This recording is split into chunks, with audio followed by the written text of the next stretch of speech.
doesn't stop being average. It begins to be elite when you can cross the line. Today is that kind of day. You can feel it. You can sense it. The guy said my body is sore. My mind is hurting. So I'm going to shut down today. We got a chance to do one thing that every team in the country can't do. We got a chance to step up, man. We got a chance to step on the ledge, you know what I mean? And to me, I think it's a free fall. To be elite, you got to think it's free fall. That means you can't be afraid to go to the edge. And coach said jump. You said how far, coach? Where you want me to go? Every guy got a chance to do that today. If you're elite, grab somebody today. Take him with you. There's no more average in this program. There's no more average in this program. Illinois comes in looking to adjust very well to the new look Big Ten, as their schedule this year noticeably tougher than the past few years. Hi, I am Colin Bashnigal, your host here at Bash's College Football Show. You can find me on TikTok, Bash's CFB Show. It's also going to be linked down in the description, along with my Twitch, where you can come in for live streams, leave comments, and I will respond to it after the video recording. Or you can find my Twitter/X, which I am more active on. And then finally, my Facebook page. You can drop it a follow and or a like, and be able to follow along with what's going on over there. A lot more questions, a lot more discussion coming on over Facebook. With that being said, we're going to talk about the Illinois Fighting Illini today, and I am very excited for this one because I feel like this one's a very interesting one. Now, pardon me for the pennant. I pointed to the wrong side. I always do that. The pennant over here, I do not have an Illinois one, and I decided to just keep the Clemson one up because no reason to move stuff around until you actually have a reason to, which for the next video, I did have a request to do the Cincinnati Bearcats. I'm going to do the Cincinnati Bearcats and skip for the Big 12 Arizona State. So Arizona State's going to be the next team that I do without request for the Big 12, but Cincinnati is going to be the video up next. Go ahead and keep an eye out for that as we get further on with this day. All right, so the Illinois breakdown here. We're going to talk about what they have lost and what they have coming back. Let's start with talking about who they lost. And I think a big-time receiver that is going to get glossed over is Casey Washington, but also Isaiah Williams, the dynamic slot guy. And not only was he a dynamic player with the football in his hands, the former quarterback, he also was a leader of this team. He stuck it out, made that transition from quarterback to wide receiver a couple years ago. In the last 2 or 3 years, he's been a solid player. I think about 3 years ago, the 2021 season, he started the transition. 22 and 23, he was a really good slot guy for them. I think also losing your bookend tackles in Pearl and Adams is a pretty big deal. And then your leading target as a tight end, Tip Riemann, is also gone. But I do think they have a pretty good replacement for him. And the two defensive linemen, Jerzon Newton and Keith Randolph Jr., two big-time losses right there. Also, a couple players transferred out that you would have liked to see stick around. Now, maybe things are fine at the running back position, and I'll talk about that a little bit later. Reggie Love, though, a guy who's made some plays in the last couple of years, he is out the door. Over to Purdue, you'll see him, Sedarius McConnell, just another depth piece on that defensive line. And Tavian Nicholson was a big-time loss that they had in the offseason, losing him in the portal to Louisville. But what they bring back, I think they have a lot coming back, and really, we're going to talk about the schedule and stuff like that, but that's going to be the biggest mountain, is the fact that the schedule, to me at least, is a little bit tougher than it was a year ago. But you bring back the quarterback, Luke Altmaier, who, outside, he missed some time, but he was pretty good last year for this Fighting Illini group. Two running backs coming back, Caden Fegan and Josh McCray, both with experience. Pat Bryant at wide receiver, a guy to watch out for.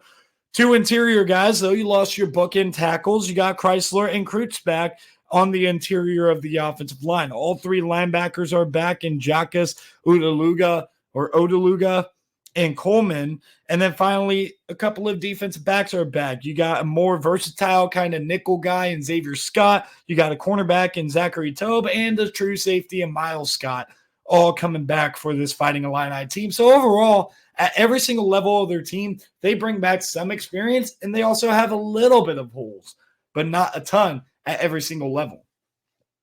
Transferring in a couple of the guys to highlight that I think will play pretty early. Cole Rusk is going to start for you at tight end. He had a pretty good season last year at Murray State, actually leading them as a tight end in receiving. I know Murray State was a bad team, but this guy's a mismatch in the throw game. Not the greatest route runner, but he's got good size, good hands, and he's a smart player. He always finds a way to get open. I loved watching his film for sure. J.C. Davis comes in from New Mexico, and Melvin Priestley, who was a depth piece on the Georgia offensive line, he is coming in as well. On the interior of the offensive line, you got Kevin Wigginton coming in from Michigan State. Anthony Johnson, Anise Sledge, and Dennis Briggs Jr. are three guys coming in on the defensive line. Youngstown State for Johnson, Auburn for Sledge, and Florida State for Dennis Briggs Jr. And I do believe that you will see Dennis Briggs Jr. starting in the fall this year. So overall, with what you have coming back and the roster that you have a lot of experience on the roster. You have a little bit of talent there as well, but are they going to be the most talented team in each game that they play? We're going to talk about the schedule going forward. I think there's a lot of games that they could win that they are not going to be favored to win.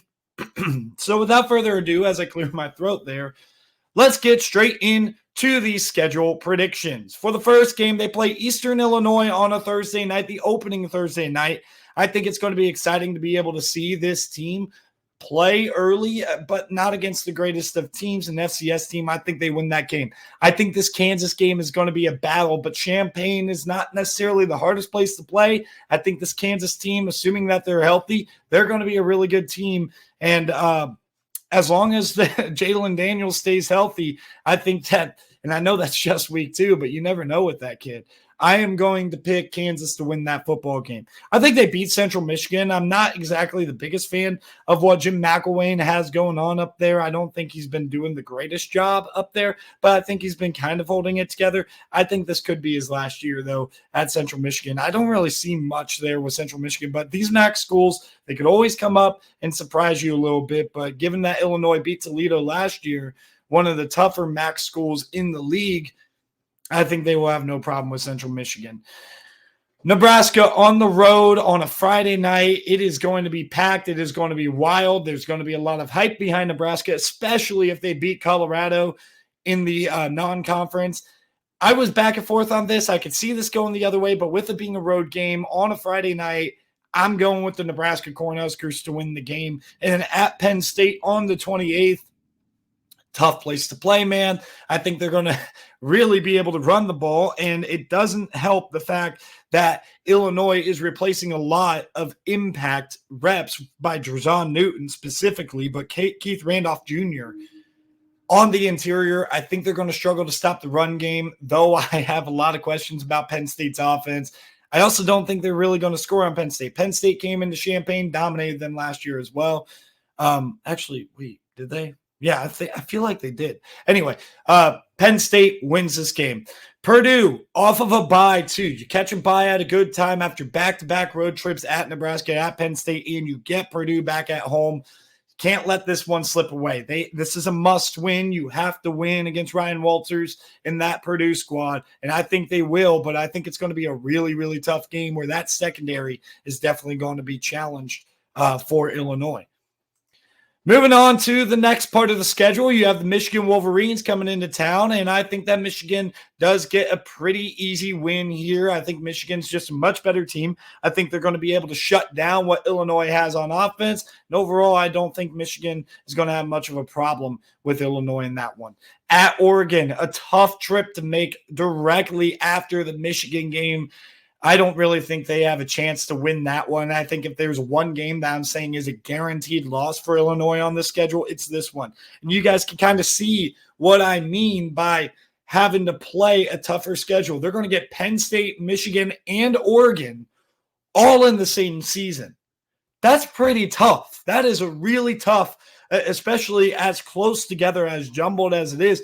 That is a tough month or so of the season. When you go from Nebraska on the 20th to the 26th at Oregon, that's going to be tough. And playing Minnesota back at home, I'm giving them the win, but I am pretty high on Max Brosmer, the quarterback over at Minnesota. And I also do think that you can find yourself in a letdown spot, but I think Brett Bielema, he's going to feel the pressure. He's going to get his team up, and I think they're going to be able to beat Minnesota. But, man, I could see that going the other way too. I really could. This schedule is just very brutal for the Fighting Illini. And then the last stretch, this looks a little bit easier, but I will talk about this game by game. Michigan State, another tough one. They're going to be at home. This is the home finale senior day, which is why I'm giving them the nod. We don't know what Michigan State's going to look like, as I keep on talking about with these teams that I preview. And as we get into Michigan State, I'm excited to preview them because when it comes to mystery, you have a lot to talk about what possibly could happen. But ultimately, not a whole lot of us know what Michigan State's going to look like in year one under Jonathan Smith. And I think that they're going to struggle a little bit in year one, just kind of giving it a guess. If they do surprise me, I'm letting it happen. Michigan State, I think Illinois is going to be able to win against. At Rutgers, the run game again. I think that's part of the bad matchup that you're going to have with this Illinois team on defense. Now, maybe it's better this late in the season, and they do have some good linebackers to fill some gaps, but I do not think that they have the defensive line push, especially because I think Rutgers has a pretty solid offensive line, maybe the best running back returning outside of who is in State College and Columbus, Ohio, though. There's a lot of good running back rooms in the Big Ten. Kyle Monangai is a heck of a running back, showed it last year. And I think that they also, they have Ethan Kaliak-Manis, who's more of a pro-style passer. I think he fits the Greg Schiano system a little bit better than Gavin Wimsatt did. And I also feel like they have some good playmakers on defense too. I think Rutgers is truly a better team, and they're going to be hosting. I think Rutgers is a sneaky team this year. I like Rutgers to get the win at home against Illinois. And then Northwestern, I think this is going to be a down-to-the-wire, gut-wrenching, hard-nosed fought game. And I could see this. I haven't done Northwestern yet, obviously. But for Illinois, that's going to be for a bowl game. I could also see it for Northwestern being for a bowl game. I like what both these teams have coming back. I thought about flipping this. I'm back and forth on it. I really have no idea who's going to win this game between Northwestern and Illinois. But right now I'm going with David Ron and Northwestern to get the job done in Chicago. I think they're playing that game in Wrigley Field as well. I know they're playing Ohio State in Wrigley Field. And I like what Northwestern has coming back, and I kind of do like what Illinois has coming back. This is not a slight on Illinois. This is an acknowledgement of the tough schedule that the Fighting Illini have to go through. And that's why I have them going 5-7, 3-6. I think they're going to be the more banged-up team in that last game against Northwestern. I could easily see them winning one of those games that I have them losing, specifically the Northwestern or Rutgers game, but Northwestern is that one that I'm watching for. I could definitely see Illinois making a bowl game. I have a hard time thinking that the ceiling is any higher than 7-5 for this team, though. The schedule is just brutal. Kansas is going to be a tough team out of conference. Nebraska, Penn State, Michigan, and Oregon, 4 out of 5 games in that stretch, even with the bye sandwiched in there. That is tough. And your average solid bowl team is not going through that stretch with any more than one win out of those 4 games. That's just the truth. So I think me picking Illinois to lose all 4 of those games is pretty reasonable. And overall, I just think that though their roster is a little bit better, their schedule is not. I think Illinois is going to have a tough season yet again. 5-7, 3-6 for Illinois. Comment down below what you think I should do for a team up next and what you think the Fighting Illini is going to do with this schedule. But for the rest of you guys, have a good day, and I'll see you guys next time.